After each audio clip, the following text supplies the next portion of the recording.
Hey guys, Eric, your coach here, and I'm so excited that you're back with me to cover another meeting.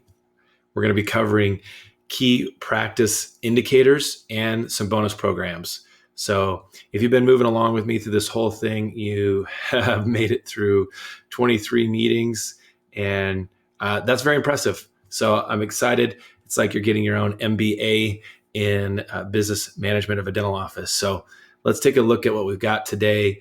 Obviously, this is all about systems. This is all about making sure that you're monitoring your systems, making sure it's working, and then rewarding when it's working. So these go hand in hand together. So I'm excited for you guys to learn about this. And look, maybe a doctor's watching this on their own. And I would say that this is a great meeting for teams because I think the more information you have as a team member, the more ownership you can have. And so understanding how to manage from the numbers and understanding how to reward from the numbers, I think is very important. So technical expertise, people skills, we're going to talk about people skills and as far as a system goes when it comes to tracking how well our people skills are working. So let's see how we're doing. Today, we're going to look at what do the numbers mean. We're going to look at how to compare apples to apples. In other words, you can't just compare any old practice to any old practice when you look at the total yearly numbers or things like that. So we're also going to look at, well, if the numbers are bad, how do I control them to make them good? And then how do you reward that with a good bonus system? There's different types of bonus systems. So we'll look at a couple different options and see what works for you. And also, how long should you do that? Okay. So let's jump right in. So key practice indicators. What is your practice telling you? So let's just look at some regular numbers here. Okay. So the quote $1 million practice model has been a phrase that we've used in dentistry for a while. And that typically relates to a one doctor, two hygienists, so three providers practice, typically two administrators, two assistants.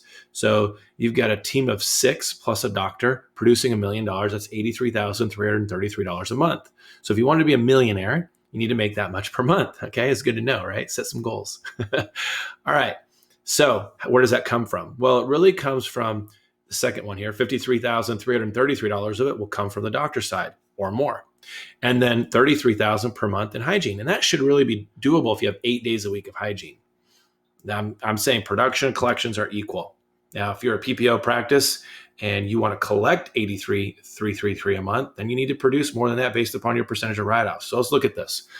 How do you get to $30,000 a month in your hygiene department with two hygienists working 4 days a week? We look at this, you say a hygiene goal, I typically say $150 to $175 per patient. It's per hour as well. And so that means an average of 163. We just average that out. Okay. 8 patients a day or 8 hours.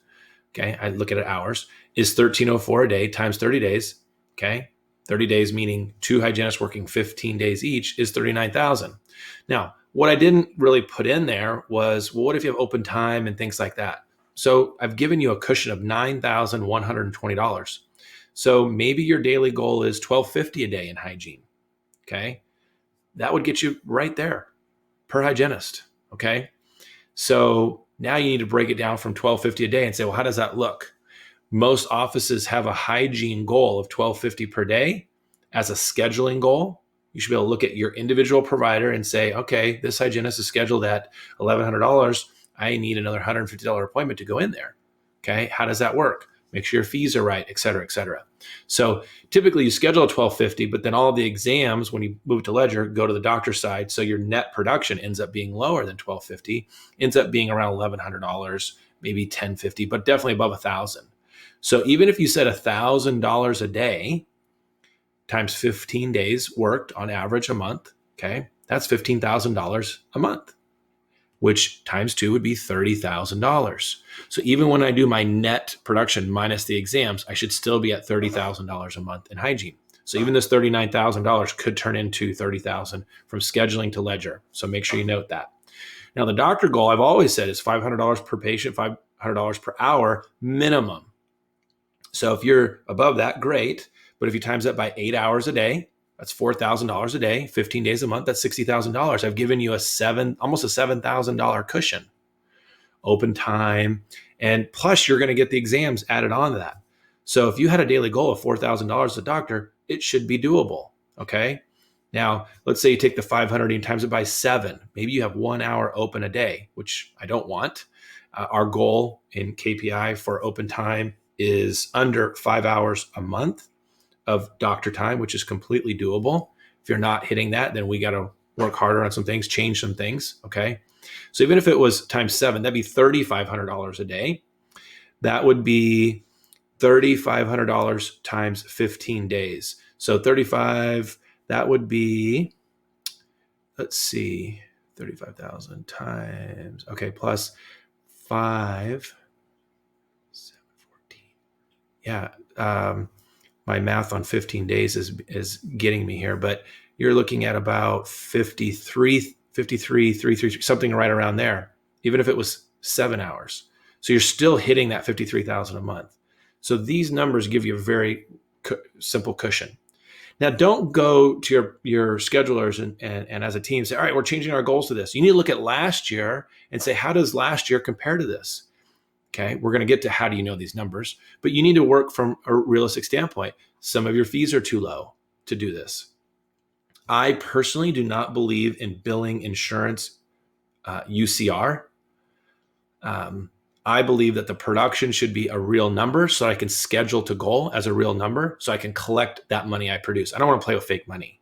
I can still send the UCR to the insurance company on the claim if I want. You can have a special claim that takes the insurance rate on the ledger, creates a claim for $100 and sends it for $150 to the insurance. I can work with you on that if you need to. But I like to play with real money. So schedule to goal with real money. So one doctor plus 2 hygienists would be $99,120 a month. That's well over $83,000. I'm giving you that's a $16,000 cushion just with these numbers. Okay. So it's over $1 million easily. So if you're below these amounts that I've given you, why would that be? Could be, I talked about it, low fees, could be PPO rates. We're going to talk about that next meeting 24. It could be open time. Cancellations will wreak havoc. I'll give you a dollar figure here. So you can do the math here, 163 a day, right? If you have one cancellation hygiene, that's really $300 a day. Okay. If you have each hygienist have a cancellation, that's over $300 a day, right? And times, you could do 150 times 30, or you could do 300 times 15. Either way, that's $4,500 a month, right? So now you're talking, that's a lot of money. I typically say a year, one hygienist with one cancellation a day is equal to about $33,000 a year. So 2 would be $66,000 a year. That's crazy. So just 2 hours a day in hygiene adds up. Why aren't you getting there? Well, that's a whole lost month of production practically. Now, if you do it on the doctor side and you say 1 hour a day, $500, okay? If you do that every single day, that's $2,000 a week. That's $8,000 a month. That's $96,000 a year. That gets really expensive. So now you've just lost another month. So just 1 hour of open time per provider is equal to 2 months of lost production. So if you're an $800,000 a year practice and you have 1 hour a day cancellation, you can solve the problem right there. So when you understand your KPI, when you understand those numbers, now it's like, how do I fix those numbers? We've been working on that a lot. So how do I fix those numbers with preventing cancellations? You can go back to reason for return, reservation, not an appointment, all the systems we've been working on. Okay. Maybe your hourly rate is low. Maybe you don't have open time, but your hourly rate is low. You have, you're getting like $125 an hour in hygiene or less. Could be PPO rates. We need to talk about that again next month. It also could be low perio percentage in hygiene, especially if your per patient rate is also low. If your per hour rate is low, could be open time because you're producing 0 in some hours of the day. If your per patient and per hour are the same, below that 150 minimum, then it might be your perio percentage. So what is your perio percentage? We've said it before. If 80% of the people have some form of gum disease, that includes gingivitis, but half the people don't go to the dentist, at least maybe you get to 40%, but I'd say 30 to 40% should be your perio number. If you're not at that number, then a people skill is getting in the way. Approval addiction or a system. I'm not calling out the perio numbers every single appointment. I'm not planting the seed of condition. Okay. Maybe your volume. Maybe your production per patient and per hour is good, but you have one hygienist. Also, that perio percentage, if it's low, could also affect this. I just did this with a practice. They had a hygienist working. They were at 44% perio, and that hygienist is gone. 2 years later, they're at 19% perio. I don't know how their perio got worse. And instead of having 6 days a week of hygiene, they have 4 days a week of hygiene. Well, when you do the math, it actually works out that 20% of the practice being seen half as often every 6 months instead of every 3 months, you lost 2 days. Pretty simple math. So a low perio percentage also affects the number of days a week you can have in hygiene. Obviously, getting enough patients, marketing, asking for referrals, all those things play a role. So if you see not enough days a week of hygiene, okay, you're not going to be able to grow to $1 million. It's going to be pretty impossible, especially on the hygiene side, or all the weight's going to be on the doctor for large cases. Now, the typical number to understand on KPI for, well, how many patients do I have? It's pretty simple math. If you have a good perio percentage, 30%, 25 to 35%, if you're in that range, it's about 200 patients for every 1 day of week of hygiene. Okay. So if you have 4 days a week of hygiene, you have about 800 active patients. Okay. If you have 8 days a week of hygiene, you have about 1,600 active patients. Pretty simple math. Okay. Instead of going through this now in your tracker, you can actually see how many patients did we see in 6 months. Look at your perio percentage, figure out how many you saw twice. You could pretty easily see how many you really have. Your tracker will be phenomenal for any sort of practice transition or really seeking to understand how your practice is doing. If your new patient flow is below 15 per month, now the reason that's so important, and when I say new patients, I do not count emergencies and I do not count children, as you know. So that means a treatment plan at $2,500 average of a new patient. Some are $500, some are $5,500, right? An average of $2,500 for a new patient value as a treatment plan. Their lifetime value is much more than that, but for the treatment plan, if I have 50%, well, 40 to 50, depending on the practice, but 45% of my production coming from new patients. Okay. So if I look at my doctor, I got 60,000 here. I need to get 45% of that. I got to get about, $25,000. Let's see. Yeah. $25,000 out of new patients. Okay. So think about that. $25,000. And I get 15 of them coming in at $2,500 each on average. Okay. So that's 25,000 plus another 7,500. So you're at like $33,000 in treatment plans on 15 new patients a month. Well, I've told you before on case acceptance, you'll see it here again, that I want 60% of your dollars being scheduled. It's amazing how the math works. 60% of 33, it's about $18,000 to $20,000. So if you needed $25,000 to come from your new patients, right? You need 15 new patients a month at $2,500 to get there. The other half of your doctor production, 45% of it, is going to come out of hygiene case presentation. So if you're not hitting your goal, you're like, wow, we are getting great case acceptance with our new patients. You know what's happening? We're not getting enough dentistry being proposed out of hygiene. Our patients are too healthy or approval addicted, whatever it might be. You need to look at that. Are you getting $25,000 a month coming out of hygiene? So that means hygienists have to be presenting a certain dollar amount every day as well. You could do the math backwards and say, well, I have 25 days a month of hygiene. I need $1,000 a day accepted out of hygiene, 1 crown a day, and I get about 60% of it done. So I need to present 2 crowns a day. You can do the math. I typically see each hygienist needs to present about $4,000 a day in their schedule to make the numbers work. Now, that's only 90% of the doctor's production. There's 10% missing. 10% typically can come from emergencies. So especially if you do root canals, that would be huge. Maybe one large case puts you over the hump. It could be existing or new. There's a 10% variance there because typically you're going to see some emergency patients that you got to be ready to do root canals on. If you don't do that, you got to split it 50-50. Okay. If you're not doing treatment on emergencies. Okay. You can pause this now if you want to look at these numbers some more, screenshot it with your phone if you like, or come back later. All right, let's talk about 5 simple KPIs. All right, number 1, I gotta keep moving this. Number one, production per patient per hour. You hear me talk about it all the time. I said in the outline, how do you compare apples to apples? If some doctor comes up to you and go, yeah, I'm an $800,000 a year practice. And you're like, I'm $1 million. You're thinking to yourself, well, I have a practice that is $800,000 and they're very happy. Why? One doctor, one hygienist working 3 days a week, producing 800,000. That is lean and mean. That works for them, especially at the stage of his career. So don't think that it has to be $1 million to work. Their production per hour and per patient numbers match beautifully. Now I know all my expenses are going to be doable as long as somebody doesn't get carried away with equipment. That practice in ICAT. So you have to make sure that if you want to work less, that maybe you go higher. Maybe you say, well, we're not working 4 days a week. We're working 25% less of that. So I need to take Eric's production per patient per hour numbers and increase it by 25% to get to that. So 500, right? So 625. I need to be at 625 an hour and per patient on the doctor. And in hygiene, I need to be at, $50 more. I need at 225 per patient per hour if I'm going to do it that way. Okay. Another key practice indicator I've mentioned already is case acceptance. Now it says 60% and 80% here. What does that mean? Well, I want 80% of the people I present to schedule something.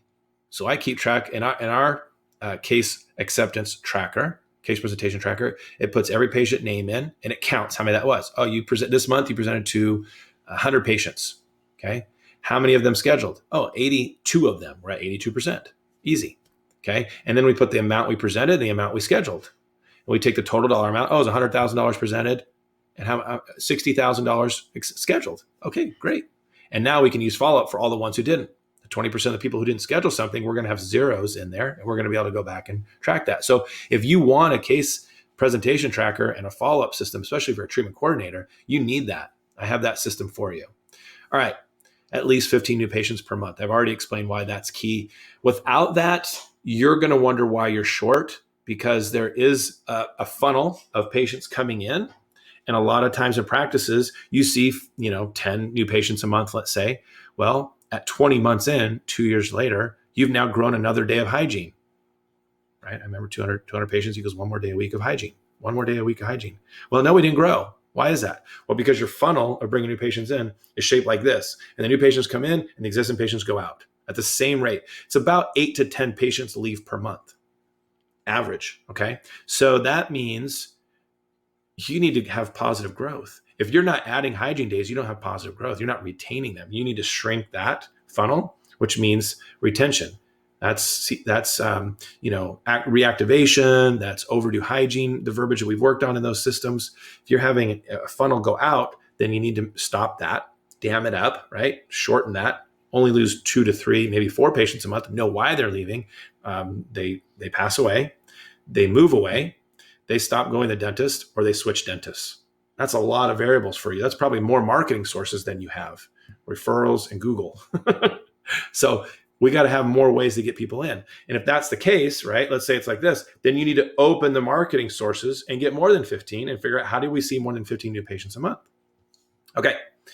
Perio above 30%. I've already explained why. 80% of the people have gum disease. Half of them don't go to the dentist. So that would put us at 40%. I'm giving us a gingivitis cushion. So 30% or more. I see it all the time. Okay. And then what do your cancellations look like? If they're out of control, we need to fix that. Obviously, there's other KPI I look at here. Write-off rate. Is our collection rate good? That practice I mentioned, that $800,000, they produce $800,000 and they collect more than that. They're at 101% collection rate. How do they do that? People prepay. They don't have write-offs. They're just really lean and mean. They're smart with their numbers. They always have been. So you need to know some other things as well. So production versus collection percentage. You could also look at number of active patients. You'd be monitoring that. You could be monitoring write-offs. You could be monitoring not only 15 new patients a month, but where are they coming from, marketing sources. So we do all of that, okay? So it's not just these 5, but these are 5 key indicators. So here's a look at the yearly summary tracker. Some of you use this, and I recommend all my clients use it. This is just a snapshot of some of it. You can see down the left side for a year has the months. You can see that across the top, it's got the doctor department. the hygiene department, and then a combination of those two things. Okay. So how this works is I actually read it right to left. So I go over to the right and I go to column T and column R and I compare.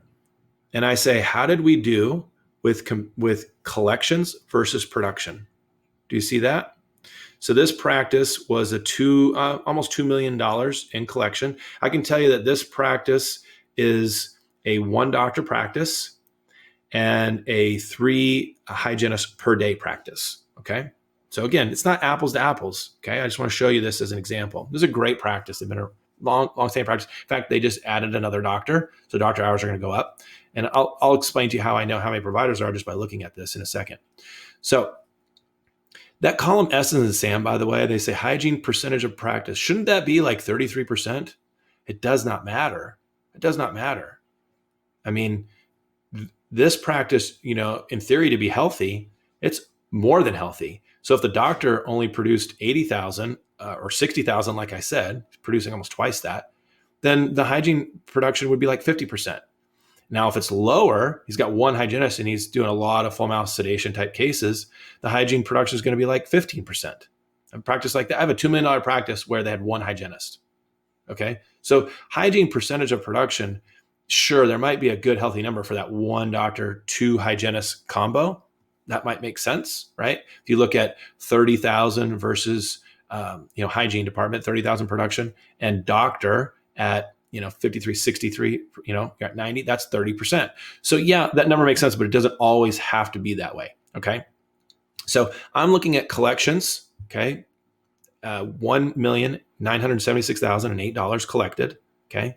Versus production, $2,127,000. So there was about a, $130,000 gap there.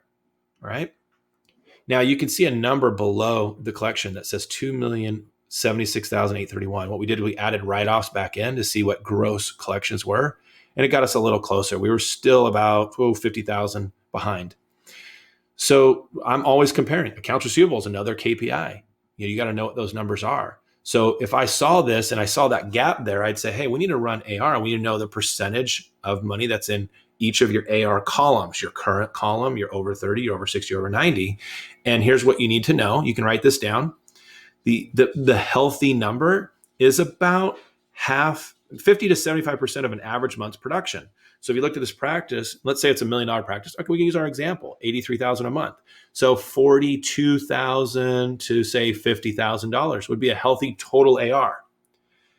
That doesn't always hold true because you could have a lot of insurance. If you have a lot of insurance in your practice, then that number is going to be high. What really matters are your columns. How much is in each column? Current, 30, 60, 90.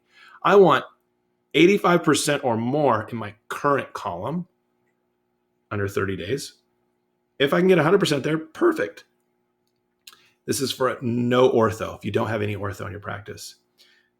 Current would be 85% or more of that money that's owed to me is in that column. And your software will tell you. And then in my over 30, over 60, over 90, 5% or less in each of those. If any of those columns are above 5%, then you have an issue unless you do ortho. Typically, ortho is going to move things in the over 90 days. You need to separate those out. You need to have a different account type for those that are in ortho so they don't show up on certain reports. Okay.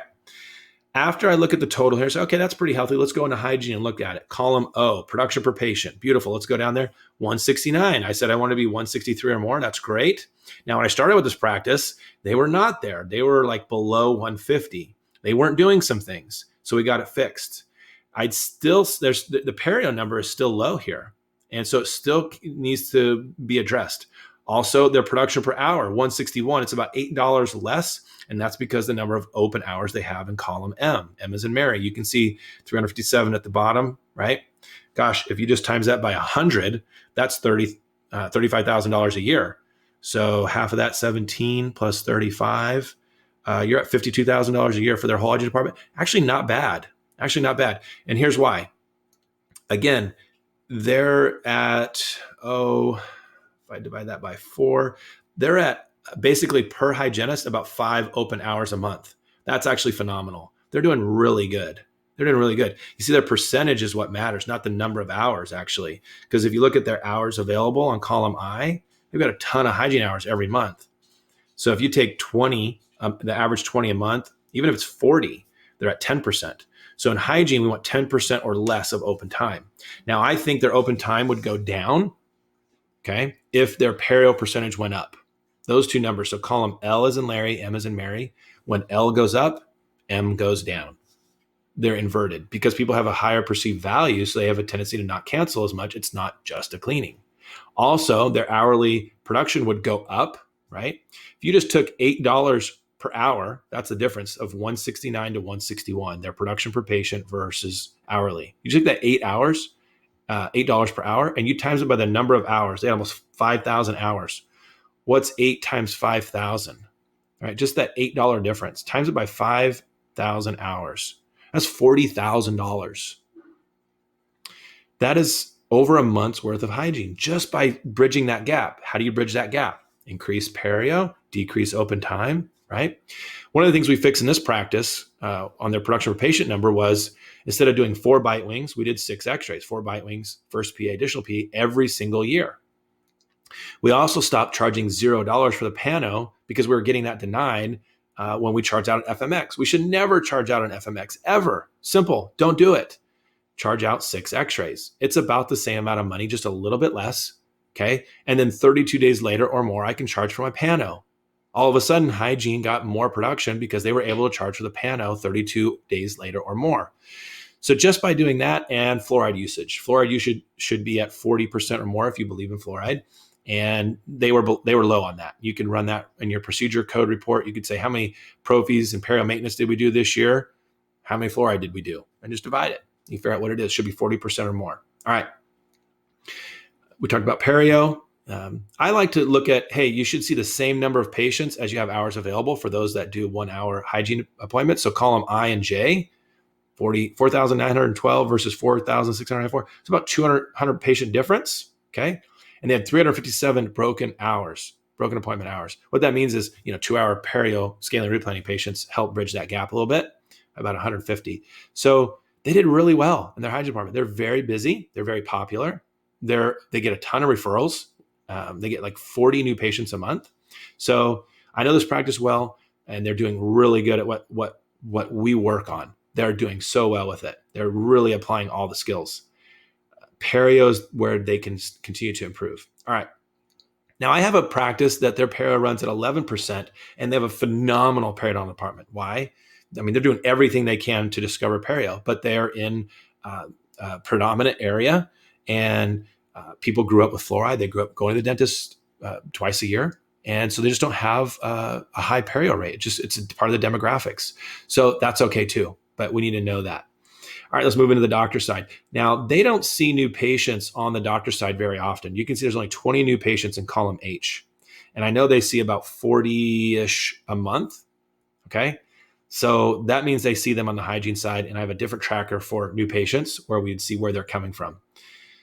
I'm looking at production per patient, and I'm saying, okay, got to be above 500. Great, 642, that means the fees are good, not a lot of PPO involvement. And then I want to make sure that the production per hour, that 642, of production per patient, I want to make sure production per hour is equal to that or greater, not less. If less meant too many open hours. You can see that this doctor, 872 an hour. Wow, how is he producing more per hour than he is per patient? Only one of two things. One, he's really fast, or he or she's really fast. Or B, they have expanded function dental assistants and they can do more per hour because they're seeing more patients. So we'd go over to the production hours, go to the hours available and number of patients seen, column B and C, and say, I want those to be equal to. Now you can see at the bottom of B and C, he had 1,500 hours and 2,000 patients. He saw almost 500 more patients than he had hours. That's almost impossible.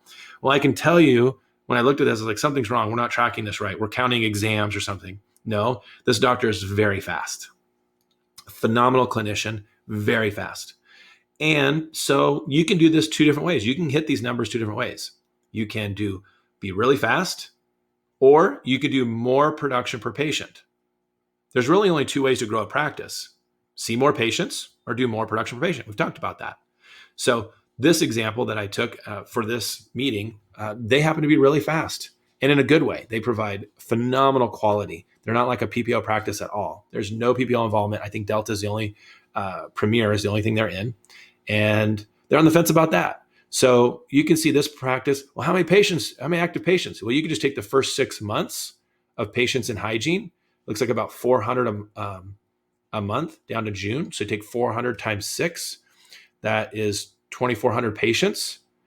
And 20% of them we're doubling that. So we got to take 20% off of that. So there are about 2,000 active patients. Makes sense. Looks like the doctor saw about half his patients twice in a year. Crown and a delivery, 2,000 patients. So this practice is at this level was ready for an associate, and they did. They added associate. This was 2019 numbers. They added associate, and so now the doctor side is growing, and senior doc can chill a little bit, and baby doc is now growing up in the practice, taking on some of those patients. Okay, if you'd like, you can pause and talk about it as a team. Do you have this tracker? Are you using it? Do you know these numbers? You know how hard it is to find everything I just did in the last 10 minutes by running reports? It's almost impossible. So you need to have a place where you put it. Okay. Even these dashboard companies that you use, you're not going to see all of this lined up like this. You're going to see production over here, collections over here. You have to go find it. Okay. This is all put in one nice place. All right. So what would you do when you saw these numbers? I went through some of this already. So you need to have your goals. You know what they are. I've shared some examples with you. You need to decide what that is. Everybody needs to know it. Assistants, hygienists, even doctor. You need to know what your daily goal is. I can't tell you how many times I say to the team, what is your doctor's daily goal? Oh, it's around here somewhere. We need to know that number. What is your hygienist daily goal? Scheduling a goal. You need to know that number. Okay. And if you're going to be required to know that number, then you should be able to celebrate it when you hit those targets. Okay. Now, some people do pizza parties, outings. Some people do a bonus system, which we'll talk about. I've shared with you a bit of understanding how to change those numbers for the better. Increase perio, decrease open time, right? X-rays, fluoride, more dentistry per patient. Those are the types of things that you hear us talk about in these systems, in this tracking. Okay, what we're looking, I just said that was 2019. That is what you'd call a lag measure. That has already happened. Okay, we talked about this when we did 4DX. You can go back to 4DX meeting after this if you'd like. I think it's great because you can create a scorecard and know what you're going to do for lead measures. Lead measures say, what are my goals for today? I haven't got there yet. What can I do today? So at your morning huddle, you might say, we're not hitting 15 new patients a month. Asking for referrals should be a high priority for us. A very, very, very low percentage of people that we ask for referrals actually follow through on that. So we need to ask a lot of people. Okay. So lead measures say, what are you going to do today to change the numbers today? Lag measures are, hey, how's that tracker? What does that mean we're doing? How can we change moving forward? So lag measures should dictate what your scorecard is, what your lead measures are. Look, the definition of insanity, doing the same thing over and over again, expecting a different result. We have it in all areas of our life. Why can't I lose weight?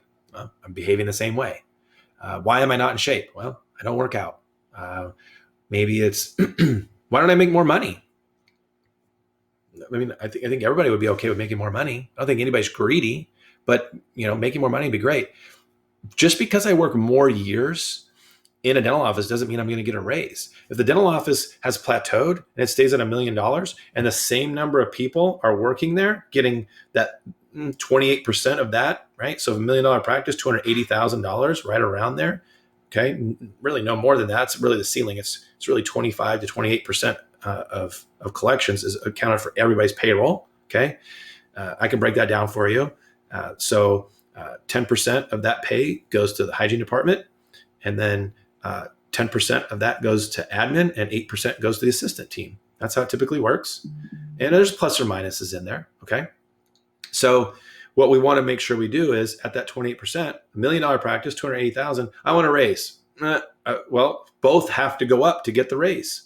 Happy to give you a raise. Where could a raise come from? It could come from a bonus system. Okay. I believe in getting paid what you're worth. I think most of you would be too.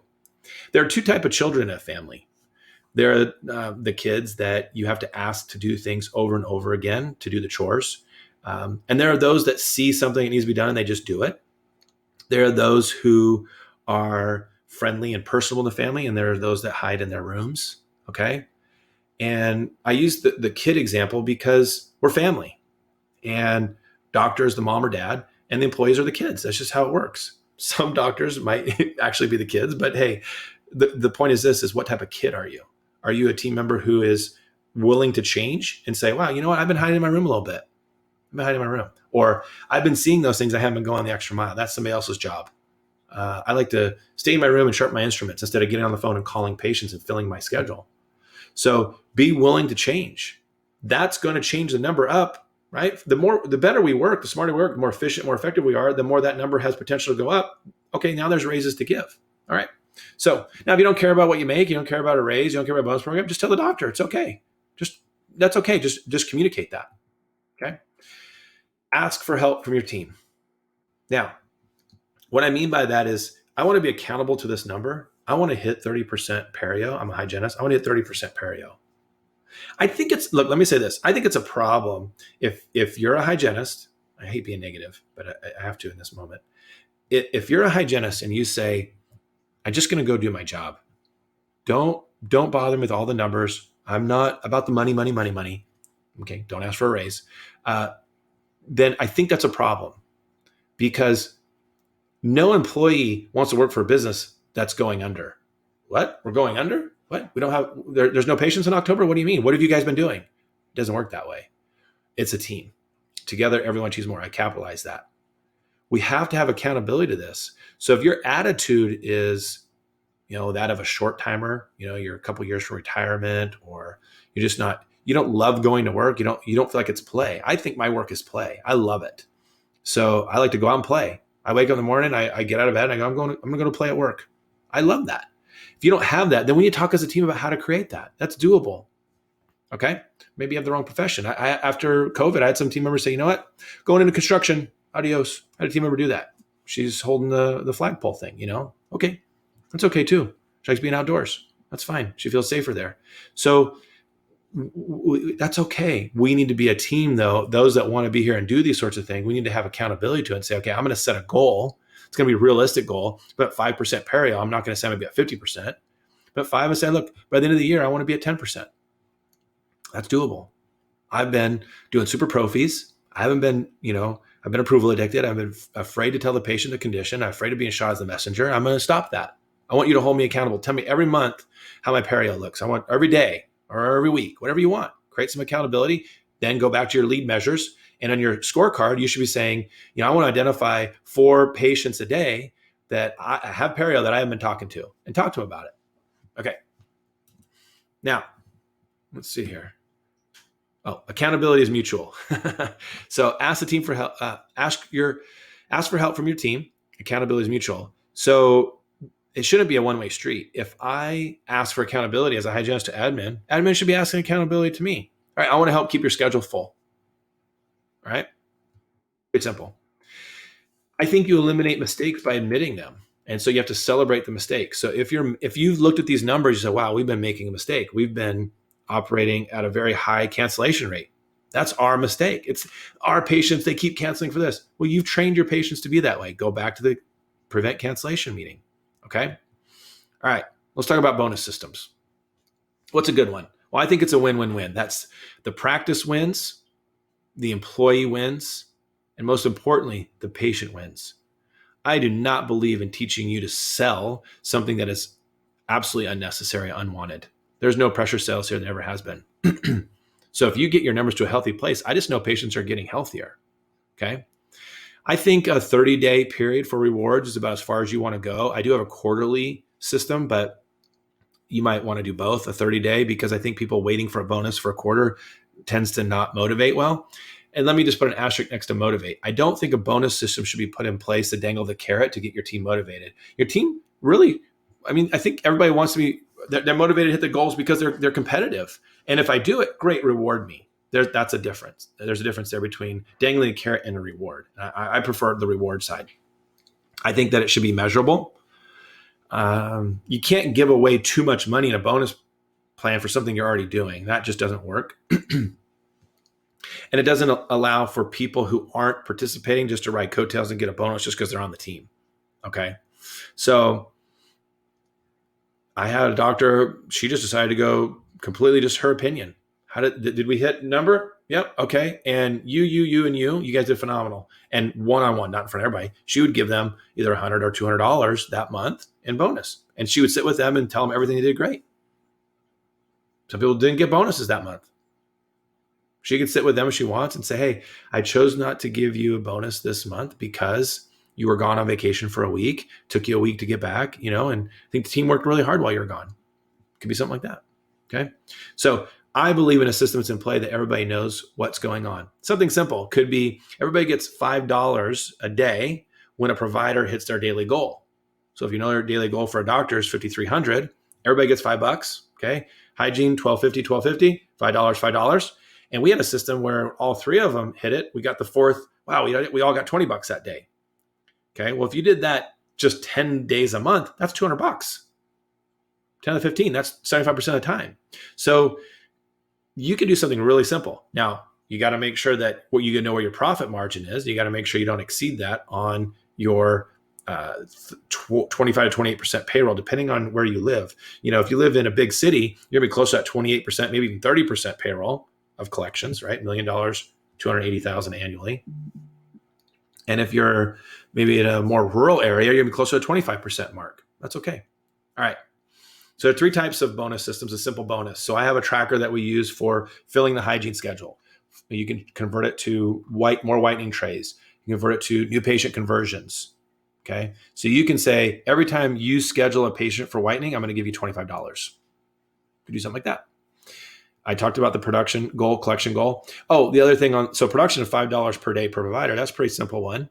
The collection is, and then if we all maintain a percentage of 98% or more, whatever your track record's been of collections, and we hit at least $83,333 or more, everybody gets $100. So you might get a $300 bonus that month if you got all those production goals and that, okay? Now, again, if you're already doing those numbers, you wouldn't want to create a bonus system based upon that. You'd want to set the bar a little higher and give you something to reach for. The third example is what I was mentioning on a quarterly, which is profit sharing, and that works on your 25 to 28% payroll. So if you want to do a profit sharing where it's based on percentage, so it's fair. It's absolutely 100% the most fair, meaning you're always going to get your 25%. So if every quarter you're producing, it would be $250,000, okay? And 25% of that, let's just say, is $50,000. Let's say that whatever that dollar amount was, it added up to about 26% of that collections. Your paid out money for payroll was 26% of your collection total for that quarter, okay? You can look at it monthly, but it's a quarterly reconciliation. You go, wow, our goal is to always make sure our employees get paid 27%, 28%. 30%, whatever that is, you got to include payroll taxes. Then you'd say, wow, there's a profit to be shared. We were at 25% and I give you guys 27%. There's 2% profit to be shared. You give 1% and you bank 1%, because if it's the first quarter, the second quarter, you might have a shutdown and therefore you overpaid everyone. You can't take money back. So you pay out half of that. Typically, I say about $200 to $250 a month bonus. So it ends up being like $500 to $750 per quarter bonus. That system works well if you have a really motivated team who hits their targets just to hit their targets. They hit that daily goal. They hit that collection per month goal. Okay. Other teams need it every 30 days. So you might start with a 30-day program and then you move to a quarterly program. Now, what happens if I'm giving half shares first quarter, a half a share second quarter, half a share the third quarter, then at the fourth quarter, there's no more quarters going to happen. So I can pay out whatever's in the bank. It's Christmas bonus time and I pay everything out. That could be a bigger number. It could be like $1,000 per person. Okay. The money's there. So it's not costly. As long as you're watching owners, as long as you're watching what you're spending on your, the other side of the key practice indicators that we look at is what are your percentages that you spend on every account, your expense items. So is your lab bill at 9% or less? Is your rent at 4% or less? Is your marketing, more than say 4%? Is your employee wages, right? All those things. So we have those monitors for you. All right. I think a bonus system on the 30-day, collection production type should be about a year. And then you reevaluate it. I think if you're going to do a simple bonus like fill the hygiene schedule, schedule more whitening, more new patients, that could be a 6-month program. All right. Another example of a simple hygiene program is to make sure that the hygiene schedule is at least 90% booked to capacity. So no more than 10% openings. If you do that, here's your bonus. Here's your number. And you give a percentage of that. You can figure out what that dollar amount is. People love that goal. All right. So how do you create this? Well, we know it's got to be measurable. Are you using a tracker to measure things? You got to have a tracker in place before you do a bonus plan. All right. Obviously, it's got to be realistic. I use the outline also for this for SMARTer goals, if you remember that. So specific, measurable, attainable, realistic time frame, evaluate, and then either reward or readjust. Okay. So are your numbers realistic? I've given you some realistic numbers, but you need to compare to where you've been. You're not going to, obviously, if you're more than $1 million practice, you're not going to use this example. So you're going to adjust to that. Now, it's got to have a timetable, right? Time, 6 to 12 months. And I think you have to write it down. And everybody's got to be in on it. Okay. Win-win-win. We said that. So everybody wins, practice, employee, and the patient. I can't be paying employees 50%. The business will not be open. It wouldn't work. I can't be giving away the dentistry to the patient. We can't be shortchanging the patient on necessary treatment. If they're getting prophies and they should be getting perio, that's killing us. Okay. And I think the reward has to be desirable, so you need to know your profit point. And then I need to say, do I have enough here? Maybe we're already at the max. Maybe a bonus plan won't work for us because everybody's at their ceiling. So you say, I can't give everybody a raise, but what we could do is grow the practice to give a bonus. Perfect. That's a perfect way to give people a raise. All right. And then it's got to be enough for me to want to do. I mean, it's got to reward. I got to feel good about it. If you give me a $5 bonus, okay. So what would benefit the practice the most right now if you were to improve your score in a certain area? So you might look at your tracker and say, well, we got a lot of open time. Let's create a bonus plan that fixes our open time. Hygienist, I'm going to bonus you when your schedule is 90% full or more. Okay, that will work. That's something you could do.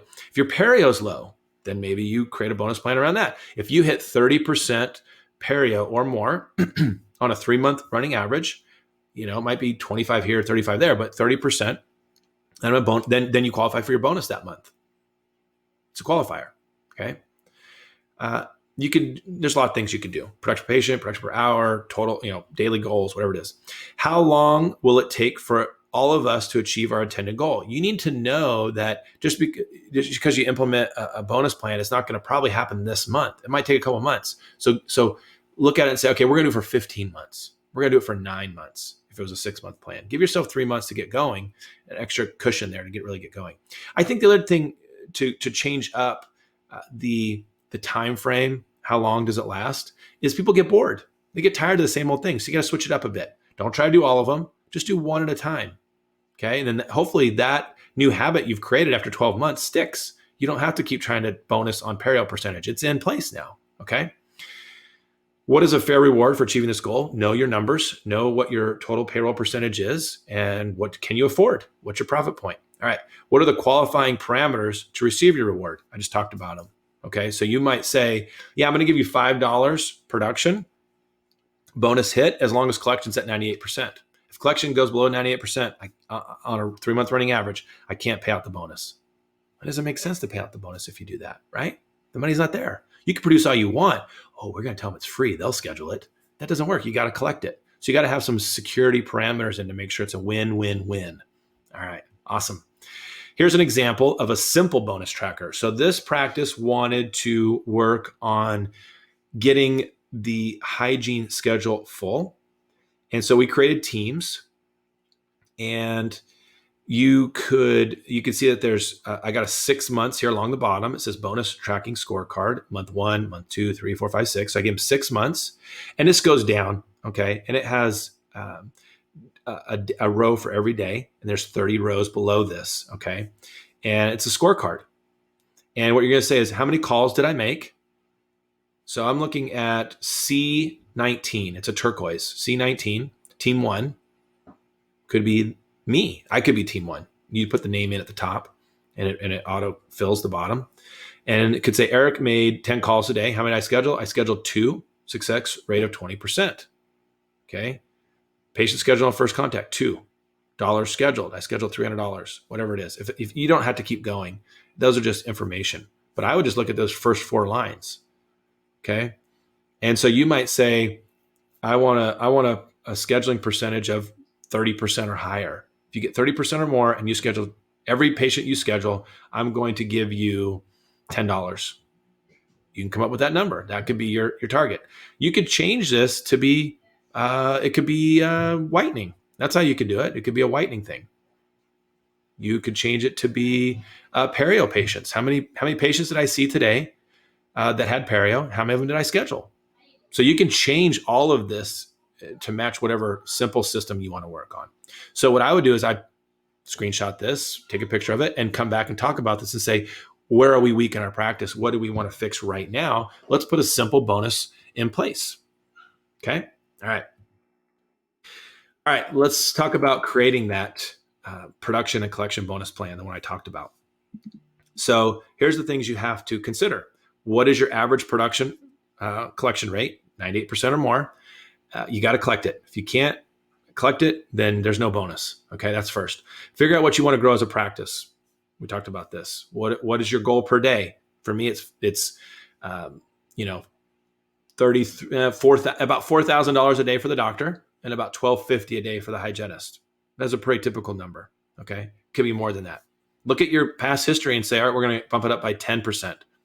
That's going to be our daily goal. Put your security parameters in. If you hit the production goal, then in order to pay it out, then the collection goal must be hit also. I've said this. Make sure your payout does not leave the team unmotivated. It can't be pennies, right? And it doesn't exceed hurt the practice either. It can't go over that 25 to 28% of collections. Pretty simple, okay? You got to know that number, okay? You got to know this is for a profit sharing plan. This is a quarterly payout. I explained how to do this. Let's say I run at a consistent rate of 26%. Okay. So I tell the team, look, I'm going to pay out if our production collection goes up, I'm not going to watch my payroll go down 25, 24, 23%. I want to keep you at 26%. So in this case, we chose 27.5%. Half sounded good. 0.5% is actually ends up being a lot of money. So we did a monthly and quarterly monitor system on collections. Again, it has to be at 98% of production. And then compare it to payroll to make sure, hey, this month we ran at 26% payroll. That's awesome, guys. Keep it up. So every month you're maybe sharing the numbers, but you're not paying out, okay? If things aren't in alignment, if you're below, oh my gosh, it's because we had a vacation. We did a paid vacation with 0 production. That will kill this in a month. It won't look good. That's why you got to do 3 months. So all the more reason to have a fill-in person, especially for a producer like a hygienist. If the doctor's out, that really hurts, okay? Quarterly profit sharing, okay? If the end of the quarter you're at 25% and you were supposed to be at 27.5%, that's good news. That means you have 2.5% of collections of profit to share. You get half of that, okay? Whatever you're owed in that first 3 quarters. And that's in case there's low quarters to come. And so every quarter you're paying out half of what that profit is. At the end of the year, you pay the whole percentage. Okay.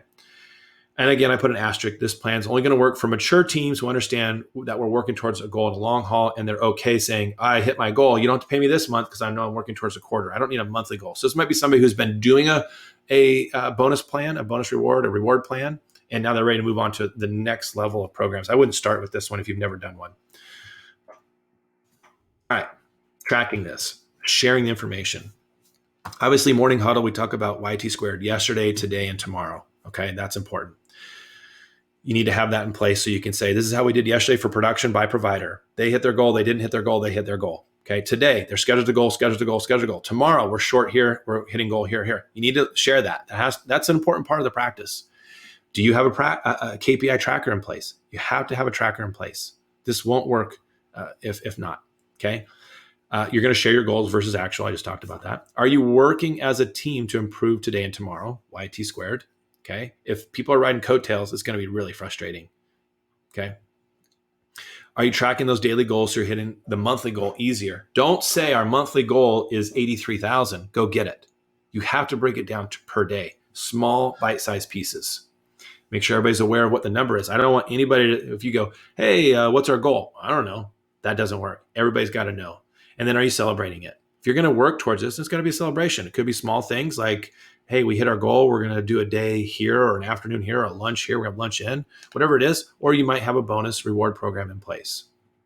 All right. Now, you need a leader. Typically, it's going to be doctor, office manager, a lead person who's going to lead this up. Maybe two people, doctor and a lead admin person. And you guys need to evaluate, where are we with tracking? Do we know our numbers? Do we know what they mean? Do we know how to change them? And do we have a bonus program in place? This is what we covered, right? What do they mean? Do we know how we stack up? How do we control the knobs? If I turn this up, turn this down, how does that affect the numbers? If I say this to a patient, how does that affect my numbers? Okay. And then, do you want a bonus program in place? What type of bonus systems are there? This is number 3 at the bottom. Decide what one you want. All right. Next meeting, we're going to talk about the pros and cons of being either in network or out of network, PPO. So if you're going to be in network, how to be efficient, understand the numbers. It's a numbers game. It's a speed game. And measuring versus collections, real money, write-offs, those types of things. And if you're going to be out of network or how to get out of network, okay, we're going to make sure that the communication to get out of network is done properly. And if you're out of network, how to stay there, okay? Make sure your patients understand the difference between you and an in-network plan practice, okay? All right, awesome. Whew, good job. All right, you guys, have a great rest of your meeting. Take care. If you need anything, just email me, Eric, your coach at charter.net.